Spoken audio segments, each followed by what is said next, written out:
Alhamdulillahirabbil alamin wa bihi nasta'inu ala umuri dunya waddin. Wassallallahu ala nabiyyina Muhammad wa ala alihi wa sahbihi wa man tabi'ahum bi ihsanin ila yaumiddin. Ayyuhat talabah, ma'asyiral ikhwah rahimani wa rahimakumullah. Kita lanjutkan pelajaran kita di dalam membaca kitab Al-Ushul Tsalatsah.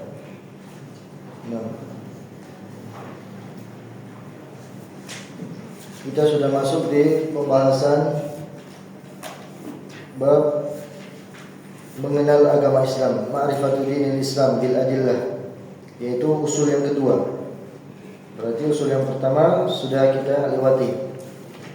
Nah, di usul yang kedua ini akan terbagi menjadi beberapa fasal. Yaitu pertama al-martabatul ula, tentang mengenal Islam secara tersendiri. Kemudian pada malam hari ini insyaallah taala kita akan mengambil dari al-martabatus tsaniyah, martabah tingkatan yang kedua. Islam itu kan ada tiga. Ada Islam, ada iman, ada ihsan. Sama seperti kelas, ada kelas 1, kelas 2, kelas 3. Seperti itu ya, naik tingkatnya. Maka dinamakan martabah. Martabat bahasa Indonesianya. Ya, belum dibaca? Mayaqra. Siapa yang baca? Terusin. Hah? Ada harokatnya tuh? Ya. Al-martabatus tsaniyah.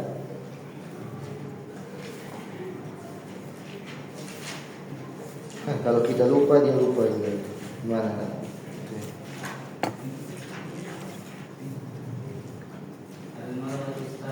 Qala al-musannif rahimahullah ta'ala al-martabatus tsaniyah al-iman wa huwa bid'un wa sab'una syu'batan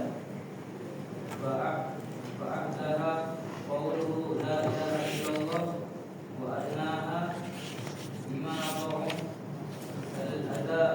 imatatul ada ayat tariqi wal haya'u syu'batun minal iman wa arkanuhu sittatun an tu'mina billahi wa malaikatihi wa kutubihi wa rusulihi wal yawmil akhir wa tu'mina bil qadari khairihi wa syarrihi. Ya, cukup. Berkata penulis, al-martabatus tsaniyah, tingkatan yang kedua. Martabah as-tsaniyah dari tingkatan agama, tingkatan maratibuddin, ya, yaitu adalah iman, al-iman. Iman itu wa huwa bid'un wa sab'una syu'bah. Iman itu ada bidah, bidah itu hitungan dari 3 sampai 9. Di kasrah ba'nya bid'un, itu hitungan dari 3 sampai 9. Bid'un wa sab'una syu'bah. Sab'una, berapa sab'un? 70. Nah, kalau bid'ah kemudian digandengkan dengan sab'un, berarti 73 sampai 79. Syu'batan, cabang. Syu'batan kenapa mansub? Tamyiz, ya, tamyiz. Sab'una 70 apa? 70 cabang. Fa'laha, yang paling tingginya dari tingkat keimanan adalah qaul la ilaha illallah, ucapan la ilaha illallah. Tiada ilah yang berhak untuk disembah kecuali Allah Subhanahu wa taala. Wa adnaha, disebutkan oleh penulis di sini, wa adnaha imatatul adza 'anit tariq. Yang paling tingginya dari qaul la ilaha illallah, yang paling rendahnya tingkatan keimanan adalah imatatul adza 'anit tariq, menyingkirkan adza, gangguan dari jalan. Ada pohon jatuh, disingkirkan, itu termasuk dari keimanan. namun dari tingkatan yang paling rendahnya. Wal haya'u syu'batun minal iman, dan rasa malu, wal haya'u syu'batun minal iman, termasuk bagian dari keimanan. Wa arkanuhu sittah, dan rukun-rukunnya yaitu rukun iman. Rukun iman itu ada 6. Yang pertama adalah antu'mina billah, engkau beriman kepada Allah. Wal malaikah, kemudian kepada malaikat. Apa? Yang kedua, wal malaikah, betul, malaikah. Kemudian beriman kepada kutub, pada kitab-kitabnya. Kemudian beriman kepada para nabi dan para rasul, dan kemudian beriman kepada yaumul akhir, dan terakhir beriman kepada takdir khair yang baik dan takdir yang buruk. 6. Iman secara bahasa fil lughah at-tasdiq wal iqrar. Iman secara bahasa adalah at-tasdiq wal iqrar. Pembenaran, at-tasdiq dari kata sadaqa, fi'ilnya saddaqa, taf'ilan, wazan yang sudah kita lewati ya. Tasdiq, pembenaran, wal iqrar, dan penetapan. Itu namanya iman. Iman itu tidak hanya sekedar tasdik bagaimana yang banyak disebutkan, bukan sekedar tasdik saja, bukan sekedar pembenaran saja, tapi ma'al iqrar, bersama dengan itu ditetapkan, dijalankan dari apa yang kita yakini, amalan-amalan. Itu namanya iqrar. Itu namanya iqrar. Jadi iman itu adalah pembenaran dan penetapan. Secara istilah itu adalah al-iman huwa qaulun bil lisan wa amalun bil arkan wa i'tiqadun bil janan yazidu bi ta'atir rahman wa yanqusu bi ta'atis syaitan. Kita terjemahkan. Nanti akan kita ulang lagi bahasa Arabnya. Iman itu adalah perkataan, ucapan dari lisan. Lisan ya, bahasa Indonesia lisan, mulut ya.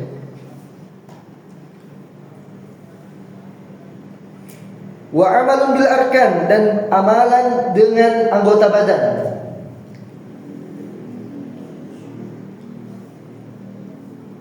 Perkataan dengan lisan, amalan dengan anggota badan, wa'tiqadu bil janan, dan keyakinan di dalam hati. Janan itu hati. Yazidu bi ta'atir rahman, bertambah karena mentaati Allah Subhanahu wa taala. Ar-Rahman Allah.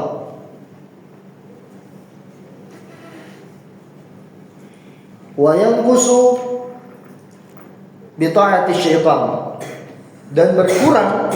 Apa yang berkurang? Iman. Apa yang berkurang? Iman kalau mentaati syaitan.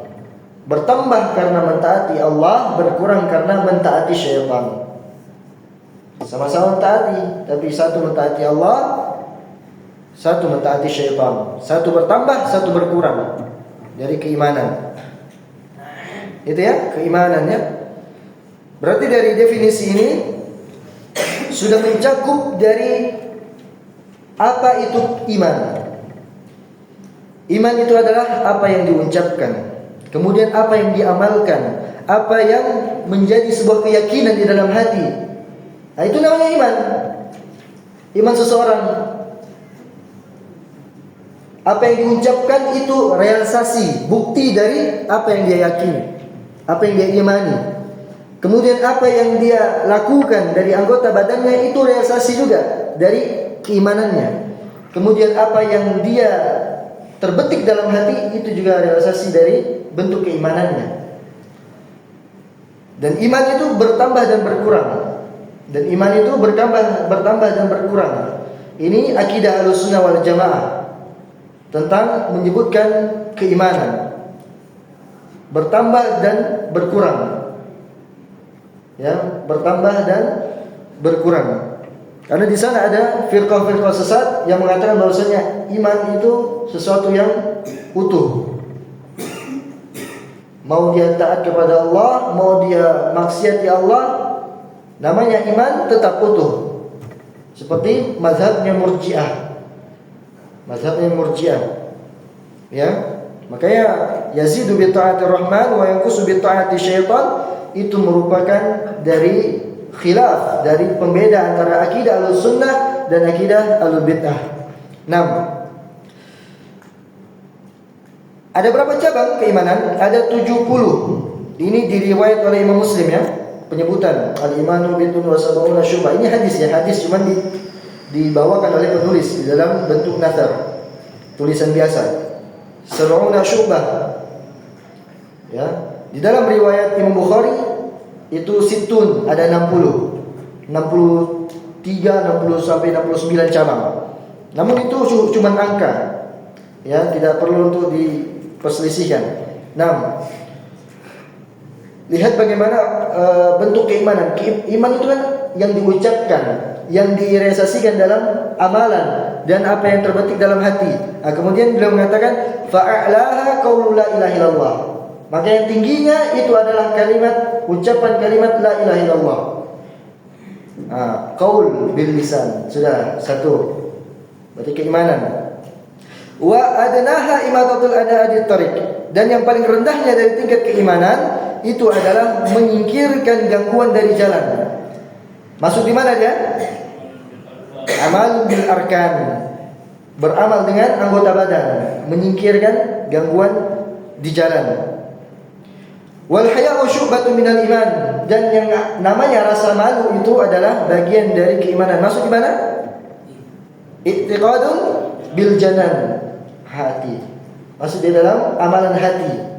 Rasa malu itu bentuk dari amalan hati. Ya. 6. Ini sebuah kalimat yang dalam disebutkan di dalam hadis maupun disebutkan oleh kalam-kalamnya para ulama. Lihat bagaimana Nabi SAW mengatakan fa'laha, yang paling tingginya dari tingkat keimanan adalah qaul la ilaha illallah. Adalah qaul la ilaha illallah. Bersamaan dengan yang paling tingginya dari tingkat keimanan, kata la ilaha illallah ini bersama dengan itu, la ilaha illallah merupakan dasar dari berpijaknya kaki seorang muslim. Daraballahu mathalan kalimatan thayyibatan kasyajaratin thayyibah asluha thabitu wa far'uha fis sama. Dasarnya itu mencengkam di dalam bumi dan cabang-cabangnya itu menjulang di atas langit. Tu'ti ukulaha kulla hinin bi'idni rabbiha wa yadribullahu al-amthala lin-nasi la'allahum yatadhakkarun. Kemudian Allah Subhanahu wa taala mengatakan wa daraballahu mathalan kalimatan khabisatin kasyadatin khabisa asluha ya, lanjutkan min fawqihi ma laha min qarar yusabbitullah. Nah, itu dalilnya, itu syahidnya ya. Saya ingin ambil syahidnya tadi. Yusabbitullahu alladzina amanu bil qawli tsabit. Allah mencengkam, Allah menetapkan bagi kehidupan seorang muslim bil qawli tsabit, dengan qaul yang tetap. Qaulus tsabit yaitu kalimat la ilaha illallah. Itu asalnya berdirinya kaki seorang muslim di atas muka bumi ini dengan kalimat la ilaha illallah. Dari yang paling tingginya sampai yang paling rendahnya, asal bagi seorang muslim itu adalah kalimat la ilaha illallah. Lihat bagaimana Nabi Musa alaihissalam dikatakan Nabi Musa alaihissalam apa gelarnya? Kalimur Rahman, yang bisa berbicara, yang memiliki kesempatan berbicara kepada Allah Subhanahu wa taala. Nah, Nabi Musa alaihissalam meminta diajarkan oleh Allah Subhanahu wa taala, diajarkan sebuah zikir. Alimni syai'an adkuruka wa ad'uka bih. Ya Allah, ajari saya sebuah zikir. Dengan begitu saya berzikir kepadamu dan saya berdoa kepadamu. Maka kata Allah Subhanahu wa taala, "Qul la ilaha illallah." Katakanlah la ilaha illallah. Zikirnya adalah zikir la ilaha illallah.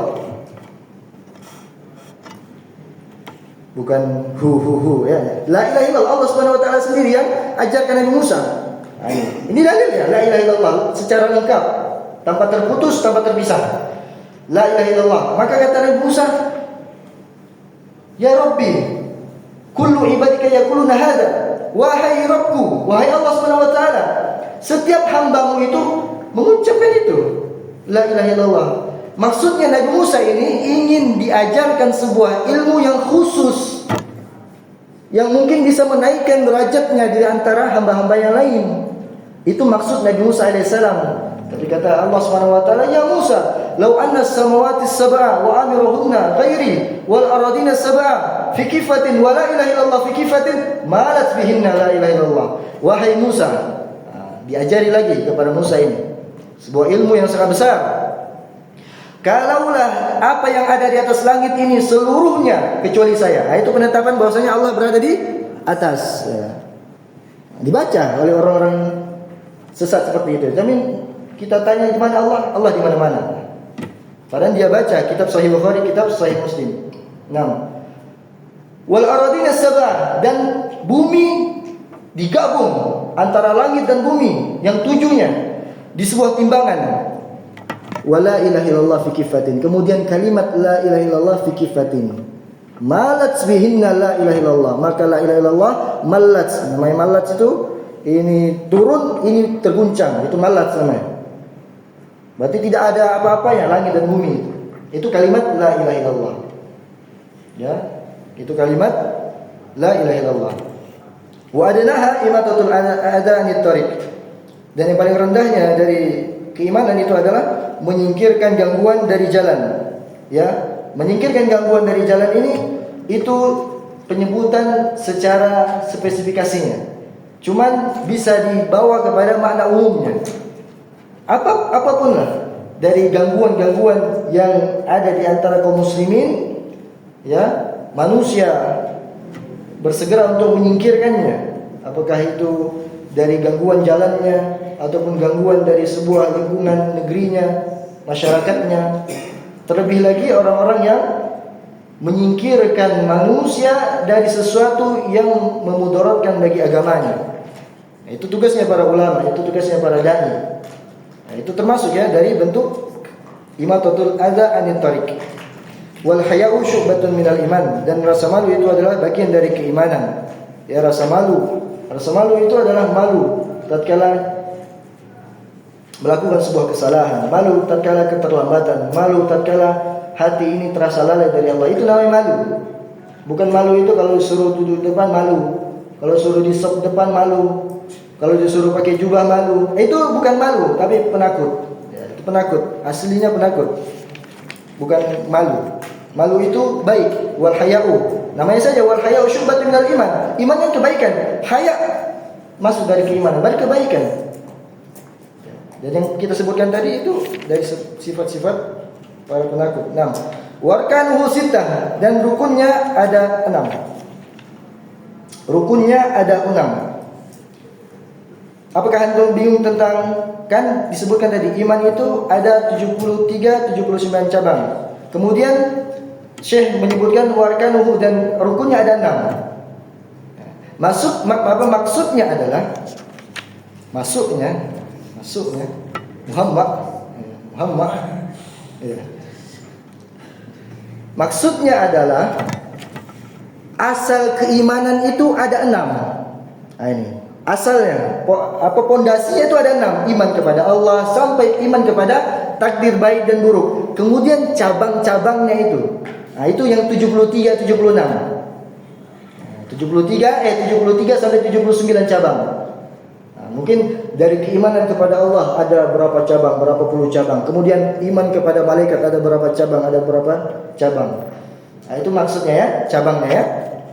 6. Usulnya adalah ada 6. Yang pertama adalah antu'mina billah, engkau beriman kepada Allah. Beriman kepada Allah mencakup dari 4 perkara. Ini penting untuk dipahami.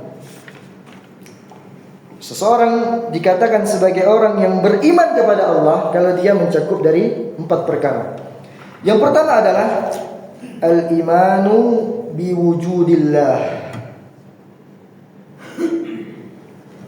Iman akan adanya Allah. Iman akan adanya Allah.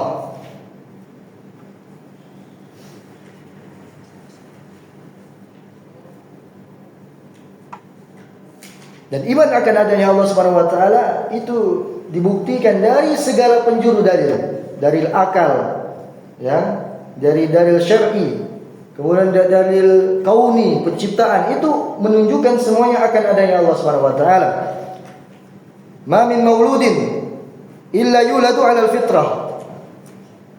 Tidaklah seorang itu lahir kecuali terlahir di atas fitrah. Apa lanjutannya? Fa abawahu yuhawwidani yunassirani au yumajjisani, majusi, ya. Seorang hamba itu tidaklah terlahir kecuali terlahir di atas fitrah.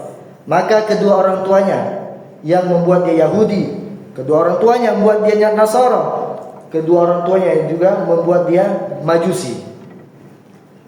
Di dalam hadis tersebut tidak disebutkan yumassilami, apa? Sallama aslama yuslimu yusallimani, ya, tidak membuat muslim, ya, kedua orang tua. Kenapa? Karena fitrah seorang hamba tatkala terakhir di atas dunia ini adalah Islam.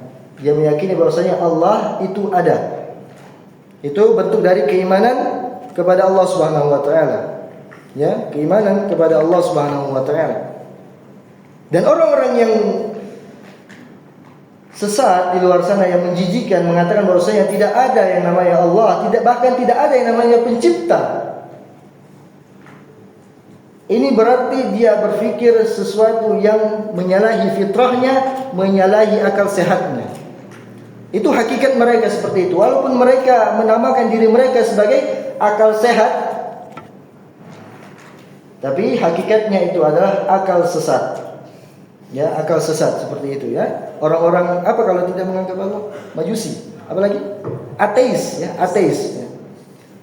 Sebuah kisah, ada orang namanya Fakhrul Razi. Dia ini dikerumuni oleh orang-orang yang banyak sekali. Pokoknya seperti isonet, apa? Siapa yang kemarin datang ke Indonesia itu? Yang hitam-hitam itu. Speedboat, ya. Ya, datang. Nah, seperti itu, banyak mengurungi manusia berkumpul di sana. Berjalan, semuanya dikerumuni. Maka ada seorang nenek bertanya, "Wahai pemuda, itu siapa?" Ditanya, "Siapa?" "Oh, itu adalah Fakhrul Razi." "Siapa dia?" kata nenek-nenek itu, ya. Bertanya, "Siapa dia itu?" "Itu adalah Fakhrul Razi. Dia adalah orang yang memiliki 1000 dalil tentang adanya Allah." Wih. Makanya banyak orang berkumpul padanya, memiliki 1000 dalil akan adanya Allah Subhanahu wa taala. Tapi apa kata nenek ini? Itu orang gila seperti itu. Fakhrul Razi itu orang gila, orang bodoh.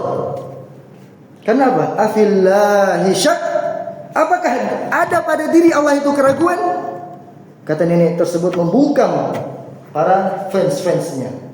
Ya, fans, ya, kita bahasakan. Ya, seperti itu. Afillahi syak. Apakah diri Allah Subhanahu wa taala ada keraguan? Yang namanya sesuatu yang perlu dengan dalil sampai 1000 itu kan sesuatu yang meragukan. Maka yang didatangkan, apakah Allah itu ada hal yang meragukan? Seperti itu.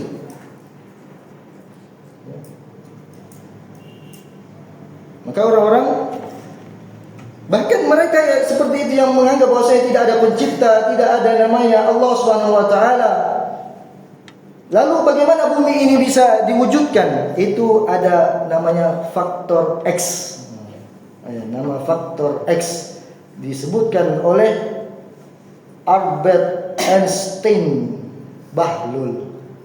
Albert Einstein dan ten yang lainnya.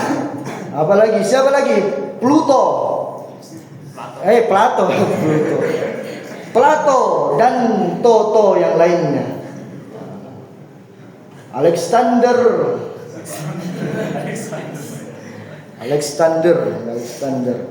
Nah, dan siapalah itu mereka lebih kafir dibandingkan Fir'aun.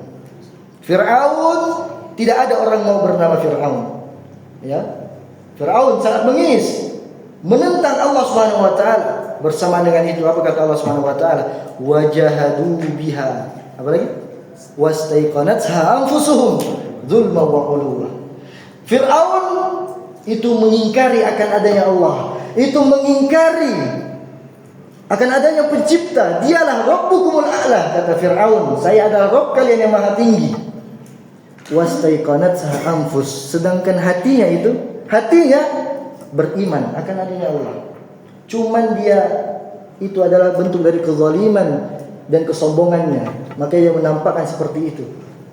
Ya, makanya dia menampakkan seperti itu. Lihatlah bagaimana Musa alaihissalam mendatangi Fir'aun, laknatullah alaih. Semoga Allah melaknatnya. Mendatangi Fir'aun. Ya, Fir'aun telah menyiapkan yang namanya penyihir-penyihirnya. Maka Nabi Musa alaihissalam diberikan mukjizat oleh Allah Subhanahu wa taala. Apa mukjizatnya? Tongkat menjadi ular. Ya, lihat mukjizatnya Nabi Musa alaihissalam. Ini penyihir, dia lempar tongkatnya ataupun sempaknya dilempar tongkatnya, apalah bentuknya itu, berubah jadi ular. Itu orang-orang sudah tahu bahwasanya itu bentuk dari sihir. Itu bentuk dari sihir. Mata-mata orang yang memandang itu yang terpengaruh. Sedangkan tongkatnya atau yang lainnya itu betul-betul dia tidak berubah. Cuman pandangan kita saja yang berubah. Sementara Nabi Musa alaihissalam megang tongkat, dilepaskan menjadi ular benaran.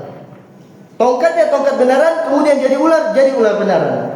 Makanya yang pertama untuk beriman kepada Nabi Musa alaihissalam adalah para penyihirnya Fir'aun.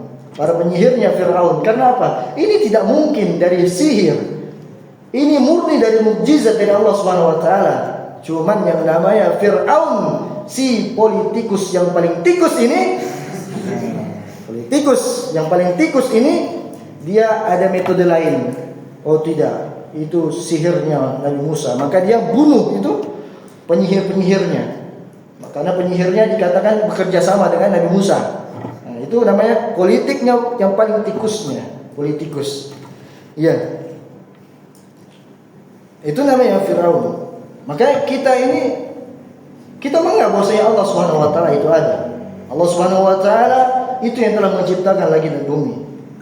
Dan orang-orang yang menganggap bahwasanya Allah tidak ada namanya pencipta, itu adalah orang-orang yang sesat. Maka hiduplah sebagai orang-orang yang benar-benar meyakini bahwasanya Allah itu ada. Jangan keyakinan tersebut hanya keyakinan dalam hati saja. Oh ya, Allah ada. Ada pencipta. Cuman amalannya jauh dari kata orang-orang yang menganggap bahwasanya Allah itu ada. Ya. Tatkala dia berada di sendirian, bagaimana amalannya? Menganggap bahwasanya Allah itu ada atau tidak? Walaupun lisannya mengatakan Allah ada, asyhadu an la ilaha illallah. Apakah termasuk dari orang-orang yang menganggap bahwasanya Allah itu ada? Tatkala dia berada di sendirian, tatkala berada di keramaian, seperti itu keimanannya. Bentuk dari poin pentingnya kita mengaku bahwasanya antu'mina billah. Bukan hanya menganggap bahwasanya Allah itu ada, tok. Cuman kita masukkan hal tersebut di dalam hati kita. Allah ada, Allah menjaga saya. Allah mengawasi saya. Nah, seperti itu. Dari bentuk keimanan akan adanya Allah Subhanahu wa taala. Itu yang pertama. Yang kedua adalah al-imanu bi rububiyatihi ataupun bi rububiyatillah. Keimanan akan rububiyah Allah Subhanahu wa taala. Ya. Ar-rububiyah, ya, makanya tauhid terbagi tiga, tauhid rububiyah, tauhid uluhiyah, kemudian terakhir tauhid asma wa sifat. Tauhid rububiyah atau rububiyah itu adalah ifradullahi bi af'alih. Itu adalah mengesahkan Allah Subhanahu wa taala dengan menunggalkannya semata di atas perbuatan-perbuatannya. Ifradullah bi af'alihi ataupun bil af'al, boleh alif lam ataupun dikasih dhamirnya. Menunggalkan Allah Subhanahu wa taala dengan segala perbuatan-perbuatannya. Itu namanya rububiyah. Itu namanya rububiyah. Rububiyah Allah Subhanahu wa taala, wa la in sa'altahu man khalaqas samawati wal ard la yaqulunna Allah. La yaqulunna khalaqahunna al-aziz al-alim. Seperti itu. Kemudian yang ketiga, al-imanu bi uluhiyatihi. Karena ada rububiyah, kemudian beriman terhadap uluhiyahnya Allah Subhanahu wa taala. Uluhiyah yaitu ifradullah bil ibadah. Apa makna uluhiyah? Ifradullah bil ibadah, menunggalkan Allah Subhanahu wa taala di dalam ibadah. Sudah berlalu ya makna ilah, ma'luh, ma'bud, bihaq, sudah ya berlalu. Makanya ifradullah, timbul makna ifradullah, menunggalkan Allah Subhanahu wa taala di dalam ibadah. Di dalam ibadah. Syahidallahu annahu la ilaha illa huwa wal malaikatu wa ulul ilmi qa'iman bil qist. La ilaha illa huwal azizul hakim. Ya, la ilaha illallah huwal azizul hakim. Kemudian yang terakhir, keempat, terakhir adalah apa yang terakhir? Kira-kira apa? Al-imanu bi asma'ihi wa sifatihi. Beriman kepada nama-nama dan juga sifat-sifatnya. Yang pertama tadi iman bi wujudillah, akan adanya Allah Subhanahu wa taala. Kemudian beriman kepada rububiyah, uluhiyah dan asma'ihi wa sifatihi. Maknanya tinggal dimunculkan ifradullah fi asma'ihi wa fi sifatihi. Itu makna tauhid. Tauhid asma was sifat. Nah, semua jenis bentuk dari konsekuensi atas keimanan kepada Allah Subhanahu wa taala akan wujudnya, rububiyahnya, uluhiyahnya dan asma wa sifatnya, semua itu berporos kepada makna uluhiyah. Bahwasanya dari makna wujudnya Allah, akan adanya Allah Subhanahu wa taala, kemudian takbirnya Allah Maha Rabb, kemudian asma wa sifatihi, itu apa? Menunjukkan akan keberhakan Allah Subhanahu wa taala untuk disembah. Maka di dalam penyebutan walillahil asmaul husna, kemudian apa? Fad'uhu biha. Allah milik Allah lah nama-nama yang indah. Tauhid asma wa sifat. Kemudian selanjutnya fad'uhu biha, maka gunakanlah untuk beribadah kepada Allah, untuk berdoa kepada Allah Subhanahu wa taala. Ya, semua makna itu kembali kepada makna uluhiyah. Makna uluhiyah. Ya. Apalagi dengan makna asma wa sifat ini sangat erat kaitannya dengan kehidupan seorang hamba. Bagaimana seorang hamba itu memahami Allah Subhanahu wa taala itu Maha Rahman, Maha Rahim, ya. Apalagi seorang hamba itu paling butuh di zaman sekarang, paling butuh dengan yang namanya Allah Subhanahu wa taala At-Tawwab, Al-Ghafur. Ya. Nah, seperti itu. Itu memahami fikih terhadap asma wa sifat, itu memberi kehidupan, memberi cahaya di dalam hati seorang hamba. Ya, cahaya di dalam hati seorang hamba. Lihat kisahnya seorang A'rabi. A'rabi ini tidak menghafal Al-Quran, tidak menghafal Al-Quran. Tapi dia muslim, cuma tidak menghafal Al-Quran karena dia tidak bisa membaca dan lain halnya, terpencil. Maka dia mendengar dari orang yang membaca Al-Quran. Di dalam firman Allah Ta'ala tatkala penyebutan tentang ayat potong tangan. Bagaimana ayatnya? Was-sariqu was-sariqatu faqata'u aydiyahuma jazaa'an bima kasaba nakalan minallah wallahu azizun hakim. Itu kan benarnya ya?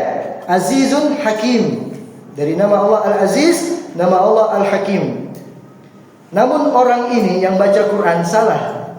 Dia baca nakalan minallahi wallahu ghafurun rahim. Dia baca ghafurun rahim. Ya biasa ya, antum juga gitu ya, Mbak. Sering salah terhadap nama-nama asma sifat ya. Pede-pede saja, ghafurur rahim, samiun alim, apalagi azizul karim, semua disebutnya.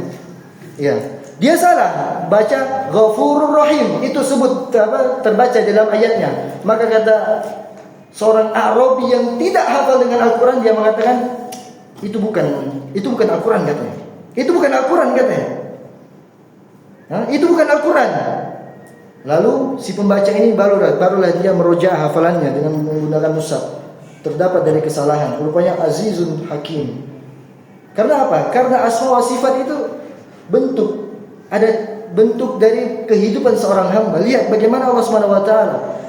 Pencuri laki-laki, pencuri perempuan, apabila mereka mencuri di kadar yang sudah bisa potong tangan, maka potonglah tangan mereka berdua sebagai balasan terhadap apa yang mereka kerjakan dan sebagai azab nakalan, sebagai azab dari Allah Subhanahu wa taala.